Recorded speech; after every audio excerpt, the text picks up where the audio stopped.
And welcome back. I've got a lot of progress to show. I know I've been gone for about 2 months, and I apologize for that, but I've been really focusing hard on actually getting this project done. And so I've got quite a bit of video to put together and put out onto YouTube here, but over the last 2 months, I've been really just going at this project and trying to meet my timeline. I'm wanting to try to get this done in the next 2, maybe 3 years, including getting the engine and the prop and all that kind of stuff. And so to do that, I've really got to step up my process here. And one of the things I noticed is that trying to set up the cameras, trying to get that right shot, has really kind of slowed the process down a little bit. So I'm focused more on just setting the cameras up, let them roll, and get to work. So that's kind of what you see here. So I apologize. Some of these camera shots won't be the greatest, but it is what it is. So here you see a big change in that I've finally combined the forward and aft halves of the fuselage.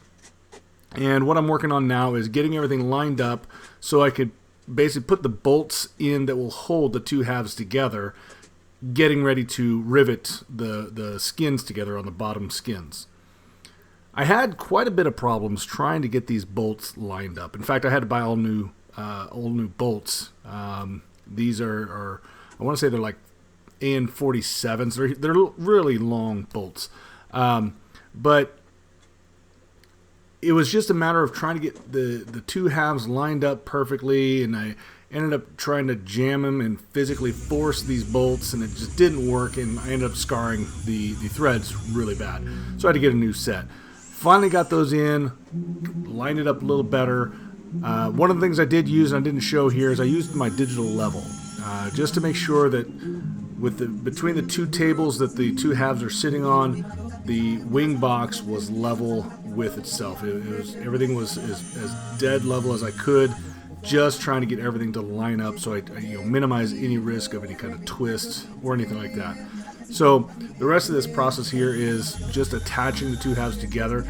What you see me doing here is just match drilling the aluminum block, and you can kind of see it on that back column there, that little silver piece, the aluminum piece there. It's just and I'll talk to it here in just a little bit, but it's just a block of aluminum, and you just have to match drill everything. So now I've got the whole thing bolted together, torqued down, and I made this wood stand, and the plans give you the dimensions on how to create the stand so it fits right between the two forward and aft portions of the wing box, and you bolt it all in and stand it up on its end. It makes it a lot easier, obviously, to be able to rivet the whole bottom side together, and so that's kind of how this develops. And one of the things that you see me doing here is it has you, just like the rest of the exhaust tunnel, as I call it, you have to put in the sealant to minimize any chance of any kind of exhaust fumes or oil or anything getting into the cabin from the engine bay. So here in just a second, I'll kind of talk to some of the different pieces and aspects and some of the difficulties that I had. So in here, that aluminum block you see there, that's helping to support the two wing box portions here. So you have a bolt here and a bolt there that goes from forward to aft, and that's all bolted in together, and it's held here. And what you can see is the support structure for the landing gear, and I believe this is going to be for the brake lines coming in. So all of that is assembled in, kind of wedged in place, but then you got to drive these bolts through and then line up in through here and then onto the other side. Now on the back of these, what are actually vertical columns here, is an aluminum block. It comes as just a aluminum plate, essentially, with the backing there, but there's no holes. So you have to clamp it to this piece and then make drill the holes through, match drill everything. And that was not too bad, just a matter of going through and make sure it's all locked in place and doesn't move.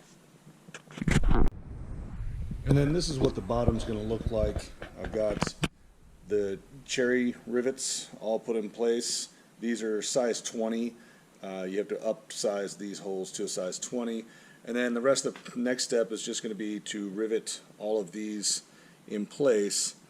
And then again on the other side, on the starboard side, I've got the cherry rivets in place there as well. So that just kind of shows the things that I had done with this in kind of a little more detail. And like I said, I had quite a bit of trouble getting all of those bolts lined up. And so that's just a point that you're really going to have to watch out for when you get to this section. So anyway, again, for those that continue to watch these videos, I do appreciate it. I'm going to try to get the rest of the videos that I have stock for out here in the next week or two to kind of get everyone caught up with where I actually am. And I'm pretty excited. I'm almost at the point to where I can join the forward fuselage and the aft and the tail cone together, and really looking forward to getting that done. It's starting to really look like an actual airplane. So again, for those that continue to watch these videos, I appreciate it. If you're new to the channel, welcome. I'll get these videos out, and we'll see you next time.